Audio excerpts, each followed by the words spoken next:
Nah, ini saya udah bareng ownernya yang punya pecel lele nih di daerah Antapani, Bandung. Kang Isa, nama Kang Isa. Alhamdulillah sehat coach. Wah, Makasih ini udah mau datang. kenapa saya datang ke sini teman-teman? Karena ini kisahnya inspiratif banget gitu ya. Ini kalau lihat backgroundnya, Kang Isa ini awalnya seorang pimpinan cabang di salah satu bank terbesar lah di Indonesia gitu ya. Dia sekarang memutuskan untuk jualan pecel lele ya dan mau merintis atau mengawali dari warung tenda kaki lima. Nah, gimana ceritanya? Kita akan ngobrol-ngobrol bareng Kang Isa. Nah, ini Siap Kang coach. Isa, gimana ini tuh ceritanya bisa bisa jualan pecel lele? Nah, kisahnya agak unik mungkin coach ya. Ya, Karena awalnya nggak pernah ngerencanain, nggak pernah kebayang juga gitu kan. Saya 25 tahun kerja di bank. 25 tahun. 25 tahun coach. 25 Ya. tahun. Baru 25 tahun. Baru 25 Karena tahun. kalau ngukur masa pensiun harusnya saya resign itu 13 tahun ke depan. Jadi belum waktunya pensiun Betul. ya. Kemudian saya memutuskan pensiun karena saya berpikir tahun-tahun ke depan itu cari kerja itu makin sulit. Nggak kebayang gitu. Kalau saya tidak memiliki legacy, warisan yang kemudian bisa saya turunin ke anak dan turunan saya. Nah, kembali ke pertanyaan coach tadi terkait dengan gimana sih ini awalnya kok bisa jadi ke pecel lele gitu kan. Awalnya itu sebenarnya nggak kebayang, nggak kepikir. Jadi kurang lebih 25 Ramadan itu kemarin saya memutuskan resign. Saya nggak punya bisnis sama sekali. Nggak punya bisnis Nggak sama punya sekali. bisnis sama sekali. Kecuali travel umroh mungkin ya, karena saya Ya. punya travel umroh. Saya mau serius di travel umroh. Ini nggak apa-apa ngomongnya agak dikencangin ya Kang. Ya. Ini lagi ada konvoy Persib nih. Oh. Ini Persib juara Ya, teman-teman ya. selebrasi. Selebrasi ya. Nah, 25 Ramadan saya dapat telepon. Jadi ceritanya tempat ini tuh bukan milik saya asal. Oh. Nah, tempat ini sudah berjalan kurang lebih 5 bulan. Jadi udah ada duluan. Udah ada duluan. Cuman emang pas waktu mau buka tuh karena dia nasabah saya, konsul lah sama saya kan gitu. Sempat pas waktu saya survei ke sini sama keluarga makan di sini, dalam hati ada coach. Sedikit curhat sama pemilik kita, sama Allah Subhanahu wa taala. Ya Allah, saya pengen nih tempat ini. Waktu itu belum ada kepikiran mau keluar tuh dari BRI. Begitu sudah memutuskan keluar 25 Ramadan, malam-malam bahkan, kurang lebih jam segini lah, saya dapat telepon dari salah satu karyawan di sini. Oh. Telepon saya yang bunyinya kurang lebih begini, singkat, padat, jelas. Karena dia nyebutnya ke saya tuh Pak Haji, mohon maaf ya Coach ya. Pak Haji, udah jangan banyak tanya, jangan banyak ribet. Beli itu Antapani, pecel lele Antapani, nawarin 15 juta, tawar aja 12, pasti dikasih. Ah. Transaksinya kurang lebih besok paginya saya transfer. Ya. Karena saya telepon yang punyanya kemungkinan udah tidur kan. Ah. Besoknya saya transfer dan saya nggak tahu kondisi di sini tuh kayak gimana gitu. Nggak ada due diligence lah. Wah, Orang bank pasti adalah- tahu lah ya. Ya, Due diligence. kurang lebih kayak gitulah. Gitu. Nggak dianalisa dulu ya. Wah ini malah cenderung sembrono aja gitu. Ah. Ya, saya mikirnya kayak gitu. Saya mikirnya kayak gini sih waktu itu. Wah ini kayaknya petunjuk nih dari Allah. Saya mesti ada bagian di sini gitu kan. Ya. Kurang lebih gitulah kok ceritanya. Ya. Terus 26 Ramadan berarti kan ini jadi milik saya nih. Gitu kan? Itu kita jalan lagi hari ketiga Lebaran. Hari ketiga lebaran. Hari ketiga Lebaran karena selama bulan Ramadan ini tutup. Jadi mulai buka lagi tanggal hari ketiga Lebaran.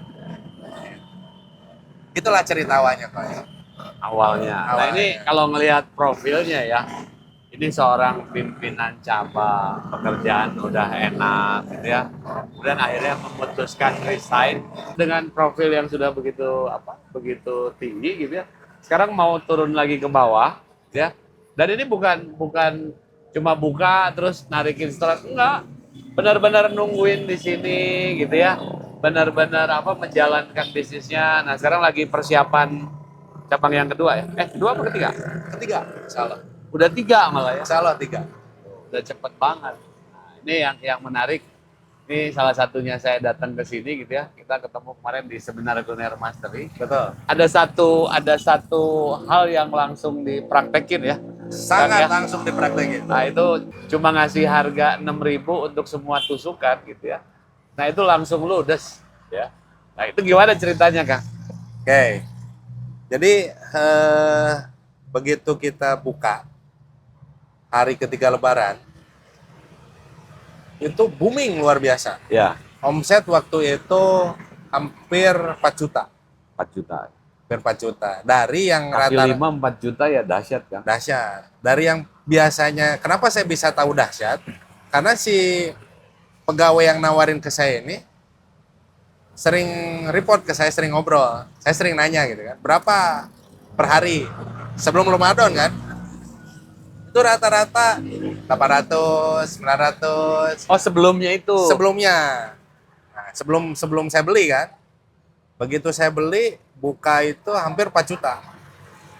Karena mungkin peak season ya, liburan apa segala Pas macam Lebaran. kan. Orang jenuh dengan makanan di rumah. Itu hari pertama buka, kalau coach mau tahu, saya nggak DJ, cuci piring. DJ, cuci piring. Cuci piring. Cuci piring. Karena penuh terus ya. Pegawai fokus terhadap pelayanan. Cuci piring. Saya cuci piring loh. Kondisi kan hujan. Basah boyo. Ya. Tapi ya kembali seperti coach bilang, bahwa nikmati, jalani dengan bahagia. Itu saya lakukan. Itu saya lakukan. Gak mudah memang meruntuhkan ego, meruntuhkan gengsi. Tapi saya berpikir 25 tahun saya kerja di sebuah perusahaan besar. Untuk kemudian saya memberikan kontribusi terhadap kemajuan perusahaan tersebut. Lantas saya berpikir begini, kenapa saya nggak mau all out untuk kemudian memberikan kontribusi terhadap kemajuan perusahaan yang 100% profitnya itu punya sendiri. Jadi nggak ada gengsi, nggak ada malu, ya nggak apa-apa. Sampai rekan-rekan karyawan saya tuh nanya, Pak, udah sama saya. Bapak nggak malu? Enggak sih. Nggak masalah, kalian layani konsumen. Saya cuci piring. Tapi jadi nama ilmu lah, kan gitu. Kurang lebih gitu. Ya. Nah, ceritanya si tusukan, kembali ke pertanyaan tadi, adalah setelah libur Lebaran, omset menurun. Sampai pernah saya karena kesibukan, seminggu gak kesini, itu omset hanya 500.000. Omset 500.000. 500.000. Kenapa saya sebut hanya? Karena pernah dapat 4 juta lah. Ya, gitu kan? ya. Artinya kan jomplang banget tuh penurunannya. Dengan keterbatasan ilmu, saya berusaha mengevaluasi, tapi nggak ketemu apa masalahnya. Terus, mohon maaf ya coach, ini cerita aslinya.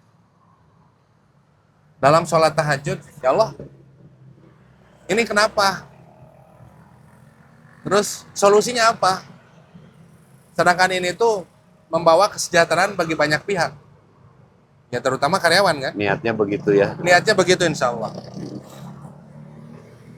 Beres tahajud, beres sholat subuh, nungguin waktu fajar, saya tidur lagi. Bangun niat mau sholat duha, buka handphone, lewat tuh iklan. Ada tuh coach lagi pakai jas. Anda mau bisnis kuliner omset miliaran? Saya sebenarnya khawatir. Ini jangan-jangan penipuan model baru gitu kan. Ya maklum orang perbankan lah. Diajarin untuk selalu aware kan Ya, gitu tentang resiko-resiko. Mitigasi resikonya kenceng ya. Ragu kan? Ragu. Tapi lantas saya lihat lebih dalam. Nah, kebetulan di medsos anak juga di Facebook itu lewat juga tuh. Sampai anak teriak-teriak nanya, "Beh, Papi lihat nggak?" Lihat apa? Nah, yang ngasih tahu profile coach tuh anak saya. Ya malum lah, udah umur segini rada nggak aware sama medsos kan. Karena saya bukan tipe orang yang seneng gadget, medsos gitu kan. Ini profilnya cocok nih katanya. Maksudnya Sama-sama pecel lele ya. pembicaranya ini adalah founder Pecel Lele Lela. Wallahi coach, Nah, sampai hari itu saya nggak tahu Pecel Lele Lela itu apa gitu kan. ah, Akhirnya dikasih tahu tuh sama anak. Sampai muncul coach pernah ketemu Pak SBY kan, pernah ketemu Pak Jokowi, terus bawa makanan ke istana kan, menyajikan pecel lele di istana. Akhirnya saya coba tuh ikut, saya sendiri dulu tuh, oh sendiri sendiri awalnya. dulu awalnya. Ragu-ragu tuh bayar 150.000 tuh. Hmm. Terus saya pindahin juga semua saldo karena takut penipuan kan. Takut disedot rekeningnya. Mohon maaf. Karena ada link ini Karena ya. ada link yang mesti saya klik kan gitu. Ah, Nah, begitu sampai di hotel pun itu istri masih telepon. Wih, bener nggak itu seminar? Jangan-jangan penipuan nggak aman? Saya bilang. Bener nih, timnya ada, tapi udah isi apa daftar tamu kan. ah. Begitu ikut, banyak hal yang luar biasa yang menjadi inspirasi buat saya dari pengalaman-pengalaman coach. Salah satunya yang paling saya ingat tentang unsur kebahagiaan. Ya, Karena waktu itu kan saya lagi mumet, ya, mikirin gimana nih omset naik. ya. Jadi lupa sama bahagia. Yang kedua, yang langsung saya aplikasikan ke masalah papan informasi tentang tusukan adalah tentang coach berkata bagaimana agar informasi tentang produk kita termasuk harga itu harus sangat jelas disampaikan kepada konsumen. Nah, Karena omset turun itu dari spoilnya tusukan yang nggak laku. oh, Karena ketidakjelasan informasi kan, sehingga si konsumen itu ragu ya. buat ngambil. Kan kalau kita pecel lele kurang lebih harganya udah tahu lah. Sekitar 13 sampai 15.000. Tapi kan kalau tusukan gelap. Karena tusukan yang saya bikin gede-gede itu. Ya. Tusukan yang saya bikin gede-gede. Ada udang. Ada udang apa ya. juga, ada telur puyuh juga. Pas Komplit saya lah. kesini udah habis. Alhamdulillah. Ah. Berkat ilmu dari coach. Nah, kita kan beres seminar itu maghrib kan? Nah, Maghrib. Itu langsung saya pulang tuh. Saya pulang nggak ke rumah. Dan saya pulang itu, saya pakai motor waktu itu kebetulan. Dari Pascal Hyper Square sampai Antapani, saya nyupir motor itu sambil berinang air mata, bersyukur tiada henti kepada Allah. Karena Allah memberikan solusi begitu mudah, begitu cepat, syariatnya lewat coach. Itu kemudian saya pasang itu pakai tali rapia seadanya coach. tali rapi. Nanti bisa dilihat mungkin. Iya. Itu tali rapia itu saya bagi dua dari tali rapia pengikat spanduk. Pokoknya saya bilang ke pegawai saya, ke karyawan, itu mesti dipasang sekarang. Ya. Jadi langsung action ya. Langsung action. Langsung action. Posisi kurang lebih 6:30 ya. 6:30 malam. Nah, Saya nggak lama pulang karena terlalu berapi-api, terlalu semangat, ingin bercerita pada istri dan anak di rumah. Sampai di rumah ngobrol tuh, karena asik ngobrol lupa waktu kan. Jam 11 kan kita tutup nih. Karena ngikutin tutup tempat, intinya tempat cucian mobil jam 11 harus tutup. Karyawan report. Pas saya baca reportnya, semua tusukan habis. Bahagianya. Bahagianya luar biasa. Karena ilmu yang saya dapat dari coach, dipraktekkan, Masya Allah. ya. Ya itu hal kecil padahal ya. Maksudnya hal ya hanya memasang itu. Terlihat seperti kecil, Tapi jadi satu informasi yang penting kita nggak usah ngomong, nggak capek ngomong, untuk kemudian si pelanggan hanya cukup membaca apa yang dipampang dan mereka nggak ragu. Akhirnya ya udang yang kelihatan mahal ya mereka ambil aja karena yakin bahwa harganya jelas 6.000. Banyak yang lupa sebetulnya. Jadi hal-hal yang kecil itu sebetulnya membangun persepsi. Ya. Betul. Jadi jangan sampai konsumen berpikir ragu. Nah, kan tugas kita kan menjawab keraguan. Betul. Nah, ini apa ya? Saya ngelihat luar biasa Kang Isa ini ya terjun langsung mau melakukan improvement. Intinya kan improvement tiap hari. Nanti di cabang yang berikutnya ada improvement lagi. Nah, ini targetnya apa sih Kang dengan pecel lele ini? Target saya sih nggak muluk-muluk, Coach. Minimal sama dengan target Coach dulu. Minimal punya cabang sejumlah yang Coach miliki dulu. Target maksimalnya insya Allah 100. lebih daripada yang Coach miliki dulu. 100. Amin. Amin. Kita dampingi gitu ya, kita temenin sama-sama, kita Makasih lihat bagaimana pertumbuhannya. Ini semoga jadi inspirasi gitu ya. Terus apalagi nih Kang yang apa ya yang akan rasain nih pada saat menjalankan usaha kuliner ini. Oh ya, ini juga saya satu lagi ngeliat nih, ini SDM-nya juga ini bekas timnya Kang Isa juga ya. Ada yang nyuci piring, ada yang kasirnya, itu dulu bekas teman-teman di bank juga ya? Ya. Ada yang lucu nih teman-teman. Ya. Ini ngerubah formasi. Dari yang cuci piring dirubah jadi kasir, dari yang kasir dirubah jadi cuci piring. Hasilnya beda. Nah, itu gimana Kang? Iya, Ceritain iya. Kang.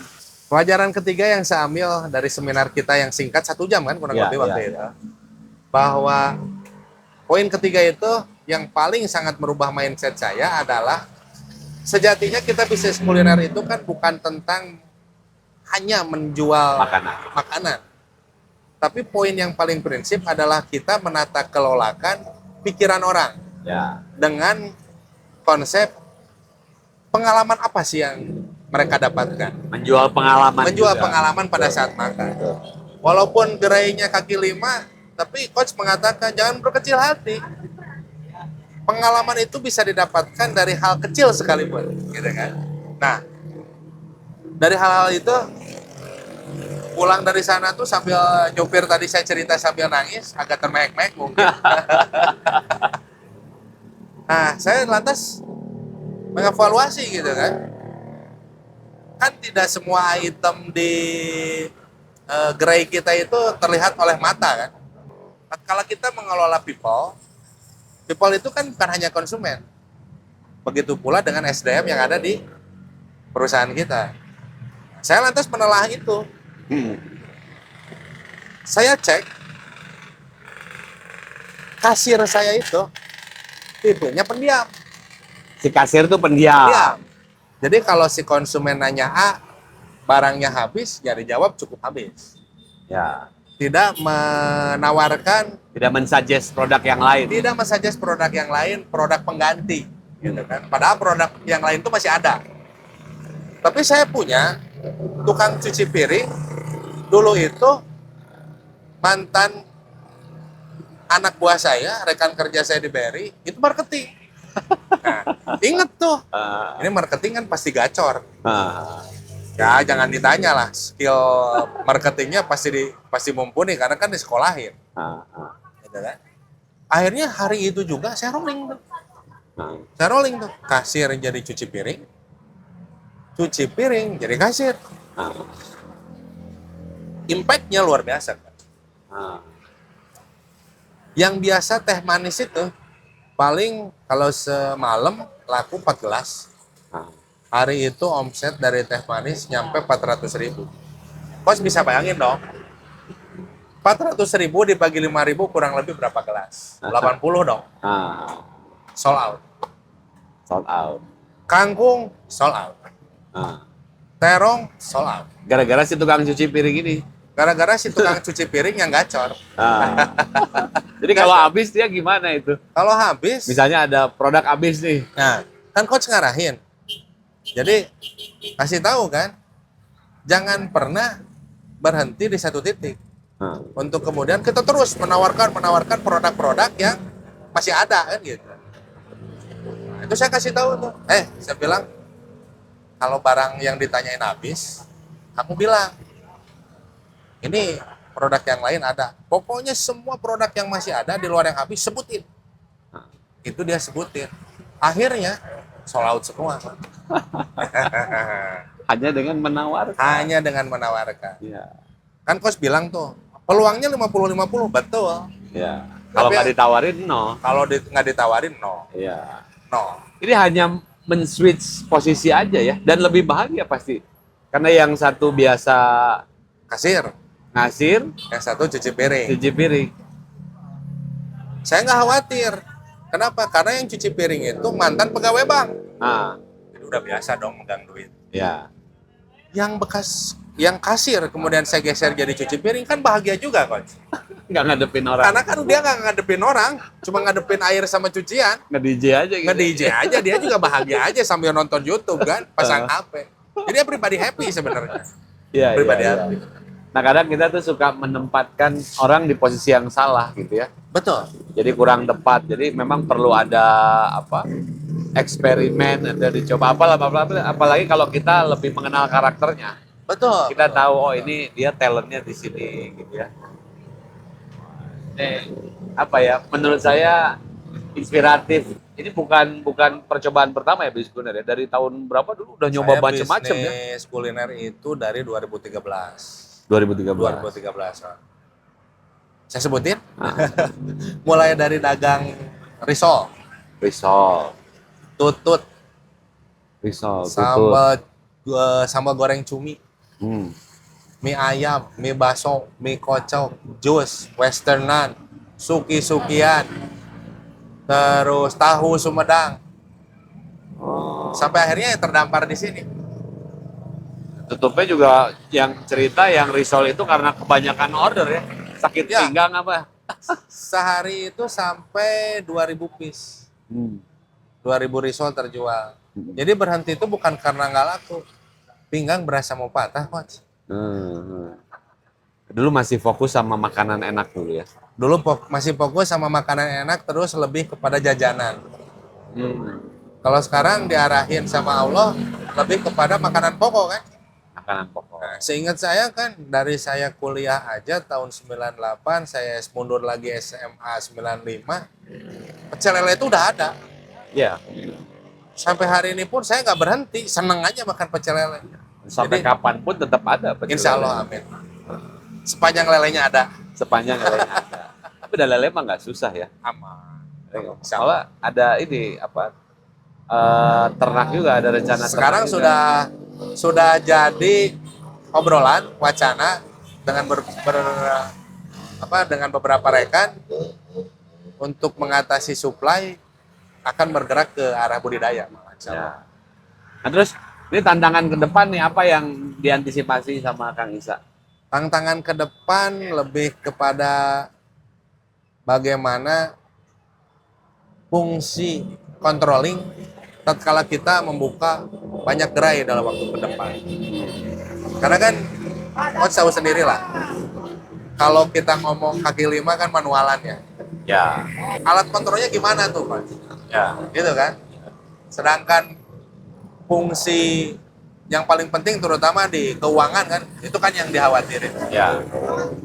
Sumber dayanya bisa jadi mudah kegoda lah. Betul. Nah memang masalah keuangan ini harus concern di awal. Makanya kenapa kalau bisa jangan terlalu jauh supaya sinkronisasi atau kontrolnya bisa apa ya lebih cepat gitu ya. Nah contoh aja misalnya karyawan pegang uang, kita percayain karyawan. Yang tadinya nggak ada niat gitu ya, karena ada kesempatan, ya bisa aja. Gitu. Bisa terjadi. Bisa terjadi. Kita kasih pagar. Jadi karyawan itu nggak megang uang. Uang kalau bisa setiap hari ada yang kolek. Ya kalau udah yang bentuk bangunan ya ada berangkas murah lah sekarang mah gitu ya. Iya. Kalau kaki lima ya harus dikolek. Harus ada yang bagian kolek dan dipisahkan. Siap. Terus belanja juga kalau bisa yang nggak belanja gitu ya. Udah karyawan fokusnya kerja operasional gitu ya. Keuangan ada lagi ya. Supaya apa? Ya menjaga, ya. Agar tidak terjadi kerusakan. Saya juga punya pengalaman gitu ya. Saya pikir karyawan saya nggak mungkin curang gitu. Wah udah saya percaya bukan 100% atau 1000% lagi. Tapi ada satu titik yang akhirnya kecolongan juga. Gitu. Terjadi ya? Terjadi. Ya makanya ya ini tugas kita. Jadi yang baik tetap baik gitu ya. Betul. Ya, tergantung kita. Sekarang omset. Nah, ini kan bisa dipraktekin di sini. Omset disegel 2 juta. Nah, 2 juta itu pecahan 100 ribunya berapa lembar? Terus 50 ribunya berapa lembar? Kan selalu ada pecahan-pecahan itu. Betul. Nah, itu sama dengan sekian lembar. 50 ribu sekian lembar. Nah, nanti masukin pasti gitu. Coknya itu nggak boleh biasanya, oh saya tadi pakai dulu Pak. Nah, itu tuh nggak boleh. Itu kerjaan saya dulu di bank setiap hari kayak gitu. Ada petty cash, ada apa. Apalagi orang. Nah, ini saya senangnya gini. Jadi teman-teman ini bisa mengikuti prosesnya dari Kang Isa ini gitu ya. Ini apa meruntuhkan ego, nggak malu gitu ya, buka kaki 5. Tapi punya keyakinan oh ini suatu saat akan besar gitu ya. Bisnis apapun kalau ditekunin mah besar ya Kang. Insya Allah gitu ya. Ada 3 hal yang saya kemudian lakukan lagi setelah seminar yang pertama itu. Nah, 1, saya membuat resolusi. resolusi. Sayang bukunya nggak bisa saya hadirkan karena nggak kebawa tadi di rumah. Coach kan bilang tuh, tujuan, cita-cita jangan cuma dibayangin, ditulis. Langsung saat itu, detik itu juga coach berbicara, saya tulis. Ya. Resolusinya saya tulis. Yang kedua, coach menyampaikan tentang kecepatan pelayanan. Itu saya modifikasi juga, coach. Jadi di pecel lele saya seperti tadi coach rasain pas coach makan, nasi itu nasi lalap sambal itu kan biasanya kalau di pecel lele lain kan dianterin kan, Ya. dibikinin lah sama karyawan Ya. pecel lelenya kan. Nah kalau saya di sini kan sudah ambil sendiri. Ambil sendiri. Ambil sendiri. Sambal ngambil sendiri. Sambal ngambil sendiri, lalapan ngambil sendiri. Ya. Impact-nya luar biasa. Spoil. Sangat sedikit. Jadi nasi itu pasti di piring habis aja gitu ya? Habis, karena kan sesuai dengan takaran perut mereka. Ya. Ada yang banyak, ada yang dikit banget. Ya. Tapi bocoran, harganya tetap sama. Ya. Terus lalaban juga kita biasanya 1 kantong kresek besar. Coach, kalau malam-malam kita tutup, itu pasti kita buang. Oh, Itu pasti kita ada buang. spoil ya? Tapi begitu kita ganti dengan mereka ngambil sendiri, nyaris tidak ada yang Jadi kan orang nggak semua seneng kol nih. Ya, yang senengnya cuman ketimun, yang ngambil ketimun doang. Ya. Ada yang senengnya daun kemangi, ya mereka cuma ngambil daunnya. Jadi mereka mengatur sendiri. Jadi seperlunya mereka gitu ya. Mereka. Dan ini juga pelayan bisa jadi lebih, udah tinggal goreng anterin. Betul. Kita nggak ribet-ribet akhirnya ngurusin nasinya, gitu kan. Terus begitu kita mau nyuci piring juga nggak banyak sampah yang harus kita buang. Ya. Efisiensi terjadi, efektivitas terjadi seperti arah sana. Ya. Luar biasa. Makasih Bosan. Makasih banget. Ya ini kan soal improvement gitu ya. Jadi ya setiap hari itu kan harus ada perbaikan. Pokoknya prinsipnya dalam hidup ini besok harus lebih baik dari hari ini. Sepakat. Ya kan? Sepakat. Kalau hari ini kita sama aja, sama kayak kemarin, kan rugi katanya. Ya saya ingat banget waktu kita ngobrol berdua. Coach kan ngomong begini. Kang Isa pengen hasil yang berbeda kan? Tapi Kang Isa masih manusia normal. So kalau Kang Isa masih pengen hasil yang berbeda tapi masih ngelakuin pakai cara yang sama, kan Kang Isa berarti orang gila. Kata Einstein. Nah, kan saya pulang ke sini, saya langsung lakukan modifikasi, lakukan revolusi, walaupun kecil-kecil tapi impact-nya luar biasa. Dan terbukti kan, Coach tahu sendiri hasilnya dahsyat. Ya. Langsung Besok tinggal terasa. ditambahin lagi. Oh ini cepet habis nih misalnya. Betul. Udangnya favorit cepet habis. Besok tambahin lagi. Mohon maaf, jadinya nggak kebagian banyak. Udang nggak kebagian. Iya tadi pas macet Telur ada puyuh nggak kebagian. Iya. Ya, telat datangnya. Iya. Karena sekarang cepet-cepet sold out. Amin. Tinggal nanti ditambahin. Nanti lama-lama ya. Ya, Bisa amin. makin banyak orang kalap. Space-nya makin gede.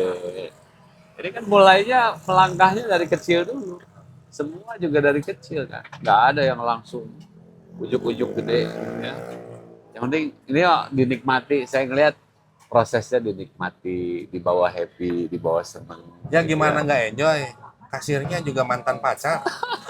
Akhirnya istri kemarin tuh waktu kelas ya, kuliner Mas Ri sama istri sama anaknya Ya. ikut, anaknya juga ikut bantuin ya. Itu hal ketiga yang saya lakukan revolusi dalam kehidupan. Karena ngikutin arahan coach. Anak saya yang kemarin ikut seminar, terus sekarang total berhenti. Padahal dia masih kelas 2 SMP. Saya nggak nyuruh berhenti sekolah. Nggak nyuruh berhenti sekolah.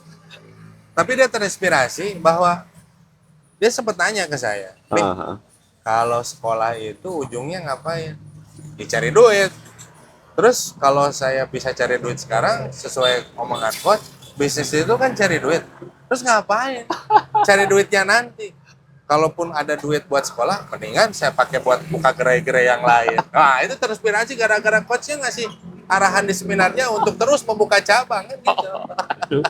Wah ini nanti saya ini apa dihujat ibu-ibu nanti anak saya berhenti sekolah. Oh, enggak, itu karakteristik unik aja dari anak Iya, saya. nggak bercanda. Tapi memang ini apa? Menurut saya ini keluarga yang kompak ya, semua bapak, ibu, anak ya mindsetnya sudah menjadi mindset pengusaha. Tapi ya tentunya siapa? Ini teh Putri teh namanya. Nama putri saya Lakesha. Panggilannya Lakesha. Keke. Panggilannya Keke. Keke. Nah, Keke juga senang ikut kegiatan-kegiatan kayak seminar. Kan ikut seharian ya. Kemarin ikut Ikut seharian. seharian sampai Tadi online seharian ikut juga. tadi online seharian gitu ya. Nah, yang harus dibangun kan memang critical thinking sama belajar problem solving. Jadi jangan jadi generasi yang menyalahkan keadaan, generasi yang apa ya istilahnya playing victim. Nah. Gitu ya. Tapi jadi generasi yang memberikan solusi ya. Amin. Salah satu contohnya yang membantu ini apa manggilnya apa? Ke siapa ke saya? Ah. Anak. Hah? Papi. Membantu papi dan mami ya gitu ya. Nah, ini yang berikutnya setelah cabang yang Jatinangor ya. Ini teman-teman cabangnya ada di Jalan Antapani, kemudian satu lagi di Banjaran. Banjaran. Kemudian ini harusnya buka kemarin ya yang di Kita kan seminar tuh Selasa ya. Ah. Kemarin. Tanggal yang di Jatinangor itu ya. 5 apa tanggal 6 ya. kalau nggak salah. Hmm. Itu kan harusnya launching Rabu tuh. Hmm. Rabu. Terus saya pending. Hmm. Saya pending. Sebelum ketemu coach, sebelum seminar, berasa udah preparation tuh udah oke lah gitu. Ya. Ah, begitu dapat banyak ilmu dari coach, saya checklistan, banyak yang belum. Ingat Jadi banget. udah nggak pakai feeling lagi ya, nggak perasaan udah semua gitu. Wah, enggak. Tapi kalau pakai checklist gitu kan, oh, ternyata Toolsnya memang kan belum. udah ada. Toolsnya udah ada. Begitu saya checklist, diskusi sama anak sama istri, wah ini nggak ada, ini nggak ada, ini nggak ada. Ingat banget dengan kalimat yang coach sampaikan, lebih baik ngukur 2 kali Betul, daripada berulang motong kali 2 kali. daripada motong 2 kali. Saya bilang daripada nanti udah jalan salah repot. Itu depending, insya Allah mohon doa restunya juga buat dari coach dan dari semuanya. Insya Allah hari Rabu sekarang. Pecel lele Husna ini bukan pecel lele sembarangan ya. Banyak inspirasi, ada mimpi cita-cita di sini. Amin. Nah, semoga nanti teman-teman juga bisa mengikuti ya. Nah, ini apa? Yang paling penting itu egonya diturunin. Yang paling sulit ya dari jualan kaki lima begini, ngalahin gengsi. Tapi kalau dipikir kan coach bilang ya ngapain gengsi kalau ujung-ujungnya kita dapat duit banyak. Goalnya itu. Iya. Insya Allah kan bisa dipakai buat ibadah juga kan. Ya, katanya kan gengsi itu nggak bikin kaya. Tapi ya Betul. kalau udah kaya pasti bergengsi katanya gitu. Sepakat. Sepakat. Oke Kang, ini apa namanya pesan-pesan buat teman-teman yang mau mulai bisnis kuliner nih apa dari Kang Isa? Satu, yang tadi yang paling penting itu kalahin gengsi lah. Karena biasanya pemain kuliner newbie, ya saya di pecel lele sih newbie. Ya. Tapi kan di kuliner dari 2013 ya. Dari 2013. 13. Dulu juga saya main hantem-hantem aja tuh. Ada ruko, hantem. sewain sekian, nggak mikir. Hmm. Kalau sekarang terus ditambahin ilmunya yang coach sampein, udah mikir beribu kali. Karena jadi besar itu urusan mudah Ya. ke depan. Tapi bagaimana kita bisa memulai dari yang kecil itu yang perlu. Kadang kan orang, mohon maaf ya, dagang kaki lima kayak gini kan khawatir dipandang sebelah mata. Ya. Tapi itu makanya pesan pertama sih jangan gengsi. Jangan gengsi. Daripada duit lu boncos, mendingan lu kalahin gengsinya. Nah, gitu kan. Karena kan kata coach kemarin, kalau kita bayarin duit kita buat sewa, Ya. ngendap kan di situ. Nggak muter kan? Nah, Duit kita mati disewa. mati di sewa, gitu Ya. kan. Yang kedua, setelah jangan gengsi, jangan berhenti untuk terus menambah ilmu. Caranya silaturahmi dengan orang-orang yang tepat, orang-orang yang mempunyai pengalaman seperti coach dan rekan-rekan di kuliner master kuliner. Jadi itu ngebantu banget di komunitas Ya. kan. Di situ banyak orang-orang yang lagi belajar, orang-orang yang suksesnya luar biasa. Kan itu juga jadi role model buat kita. Ya. Bahwa bisnis kuliner itu bukan bisnis sembarangan yang bisa dipandang sebelah mata. Ya. Jadi itu. Terus yang ketiga, nikmati aja prosesnya. Nikmati proses. Karena menikmati proses itu jadi salah satu bagian terpenting untuk kemudian yang coach bilang tercapai rasa bahagia. Percaya atau tidak, itu kemudian menjadi aura untuk mengundang rezeki yang dikirim oleh Allah lewat konsumen. Ini tadi ngomongin PD nih Kang. Saya juga dulu pernah ada krisis PD ya. Udah kerja jadi manajer, resign gitu ya. Kalau ketemu teman-teman lama gitu ya, kalau ketemu teman-teman Ya. lama, selalu kan yang ditanya, kerja di mana sekarang gitu kan. Selalu Betul, gitu tuh, betul, gitu ya. Nah, dia saya bilang Bapak pecel lele. Kalau bisa tuh dia nggak denger lah gitu ya. Ya. Nah, tapi saya diajarin juga sama mentor saya. Kalau lo mau gede gitu ya lo harus pede sama bisnis lo. Siapa lagi yang mau percaya sama kita? Kalau bukan diri kita sendiri. Sepakat. Makanya dirubah posturnya gitu ya. Mulai lebih percaya diri, yakin bahwa kita akan besar gitu ya. Nah, akhirnya yang terjadi apa? Nah, mulai kalau ada yang nanya, saya agak plesetin. Terus apa? Kerja di mana sekarang gitu kan? Dia bilang, oh gue udah gak kerja, gue bisnis gitu. Wah hebat, bisnis apa? Gue kerja sama perusahaan oil and gas, gitu ya. Wah hebat, bagian apa? Pertamina. Bagian apa? Pengeboran? Bukan, penggorengan. Jadi gue pakai minyak kelapa sama gas gitu ya. Nah gue jualan pecel lele, dia bilang gitu. Yang tadinya saya pikir, wah dia bakal ngeremehin saya. Tahu apa yang terjadi dengan saya ngomong gitu? Dia malah salut sama saya. Wah, gue salut sama lu berani. Gue sampai sekarang belum berani mutusin buka usaha. Karena dengan kita merubah postur, merubah angle kita. Karena kan yang takut itu ada di pikiran kita sendiri. Karena orang lain juga belum tentu peduli. Ya udah, gitu aja. Nah, tentang hal itu saya punya cerita menarik. Nah, Dia itu auditor Auditor. saya. Satu waktu mampir sini. Coach percaya, saya samperin dia duluan. Saya katakan, saya sekarang jualan pecel lele, berhenti. Dia kaget. Serius nih? Iya. Nggak malu saya. Itu cerita pertama. Cerita kedua, ada konsumen reguler ke sini. Jadi satu keluarga sering makan di sini. oh nasabah. Bukan. Konsumen aja ke Konsumen. sini. Rumahnya di Arca Manik di situ. Jadi kalau dia lewat, pasti mampir sini sama istri sama anaknya. Satu waktu pernah saya mau dikasih sambal, dia komplain tuh, mas yang punyanya ya, ini sambalnya balikin ke awal nih, kayaknya nggak enak. Karena kita kan biasa kerja di bank ya, yang udah biasa lah, komplainan di bank itu udah makanan sehari-hari lah, udah bukan hal yang tabu lah. Kita sepakat bahwa komplain itu adalah bentuk kristalisasi kasih sayang konsumen untuk kemudian membuat kita semakin lebih baik, semakin maju kan gitu. Itu besoknya itu saya rubah. Si sambal itu kembali ke awal, dia makan lagi sini ketemu. Singkat cerita ngobrol, ternyata dia juga mantan BRI. Namanya Pak Renop, bekas di BRI Syariah, pimpinan cabang. Dia minta nomor handphone saya. Nah, dia karena lagi makan, dia kasihin handphonenya. Mas ngisi sendiri aja deh, gitu kan. Nah, pas saya lihat di atasnya tuh udah ditulisin. Nama saya ditulisin, Isya Iqbal, BRI. Saya bilang, Pak, izin, hapus ya. Saya udah nggak pakai label itu lagi. Oh, terus di save-nya apa? Isya Iqbal pecel lele. Nah. Ya, gitu dong. Akhirnya dia ketawa, wah mantap katanya. Iya, Nggak iya. malu buat nulisin. Kenapa mesti mah?